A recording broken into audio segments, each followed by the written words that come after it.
It begins with a legendary pioneer in wildlife filming. Wilderness, adventure, and fair chase trophies define him. A son adds to the legacy and becomes the voice for a generation of hunters. Today, the third generation pursues trophy big game in places where success comes from skill, determination, and grit. Now, 60 years of hunting tradition comes down to one defining moment. We're the Eastmans. We've been filming and hunting for over 60 years and 3 generations, and these are just a few of our adventures. This is Eastman's Hunting TV. It's big game hunting, and it's as real as it gets. For some of you that don't realize it, my father started making hunting films in 1956 when he was in Alaska. Several years ago, I went and interviewed a guy named Danny Gibbers. Now, Danny Gibbers was one of the 3 hunters that went with Gordon when they first went into the Northwest Territory. They were the first commercial hunters to go in there. You're going to see some rare footage of this vast area called the McKenzie Mountain Range when Dad, Danny Gibbers, Ed Parasol, and Warren Johnson went in there for the first time.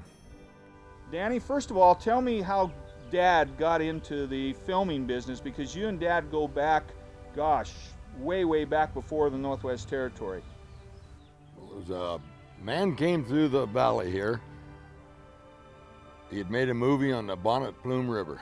James Bond was his name, an old fella. And your dad and I and Ed Parasol went and seen the movie and bought one of his little books. And we rode home that night from the show. Your dad said, "I can do that." We said, "You can't make a movie, Gordon." And he said, "Yes, I can." Well, we never had a camera was the first thing that was bad. And so he sold his gun collection. Now you and him had Winchesters. No, he took the Colts and I took the Winchesters. Right. And he went to Seattle and sold his Colts for $3,000. He had a Colt buntline original from Republic, Washington. I remember the old that. mining camp. There's only 5 of them they Yeah, made.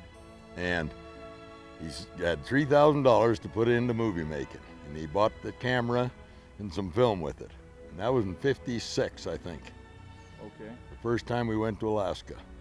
Now, did you go with him to Alaska the first time? Him and Ted Wilcox and Stan Harriman. yeah, And Ed Pittman. yeah, and he made a movie. Nobody thought he could, but he did. Showed it around in the high school gyms, and it was a sellout deal. In these small towns, they had to show 2 and 3 times a day because they lined up to get into the movie. They never seen those kind of animals before. No, there was no TV yet, and he was right at the first of the really good hunting movies shown. Well, you were telling me that one time, what was it, in Spokane, or they filled the auditorium? Yeah, the Spokane Sportsman's Club hired him to bring the movie to the Spokane Coliseum. So we arrived over there, him and I and Ed Parasol. Parking lot was full of cars. The place is full. It is jammed. And the Sportsman's Club didn't know what to do. I mean, they had no idea it was going to be like this. And your dad was just starting out. He'd just been going to the local, high school gyms and stuff around here. And we looked around the curtain, and it holds a lot of people. And your dad looked around there and he says, "I can't do her." And we shoved him out on the deal. And he just stepped out there, and it was like he had done it all his life. Really? No, I've never seen a guy transformed like that. That's honest truth.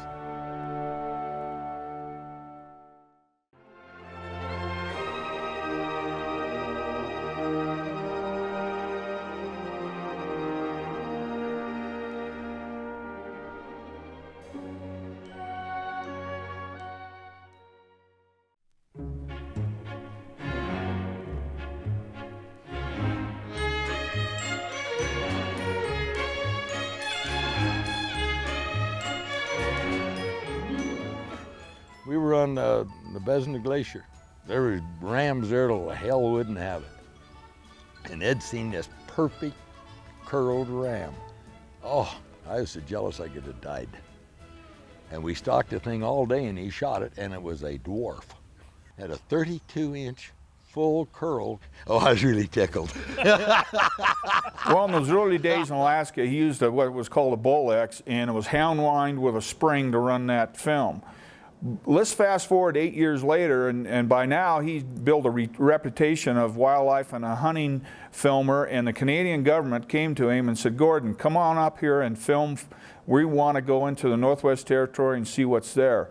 So Dad went and mortgaged his house and bought what was called an Aeroflex, the next generation 16mm camera. Dad's got a new camera that weighs about 35 pounds and then about 20 pounds for the big tripod, and he packs that around all summer up there filming in the Northwest Territory. And we had to go to Seattle. We went to Seattle to get some supplies, see.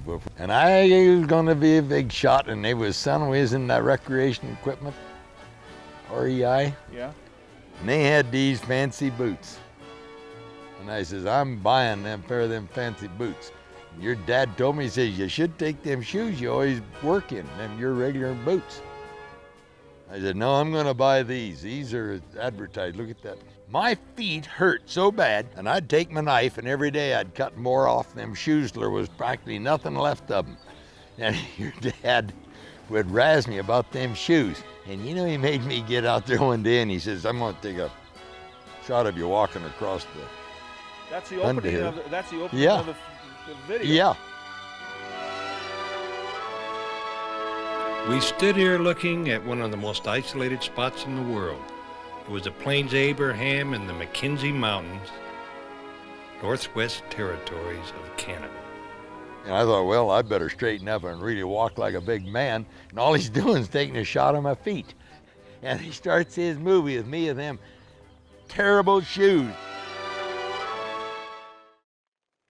We hope you enjoyed this week's video. Make sure you subscribe to the Eastmans YouTube channel. And we'll send you an email every time we post something new.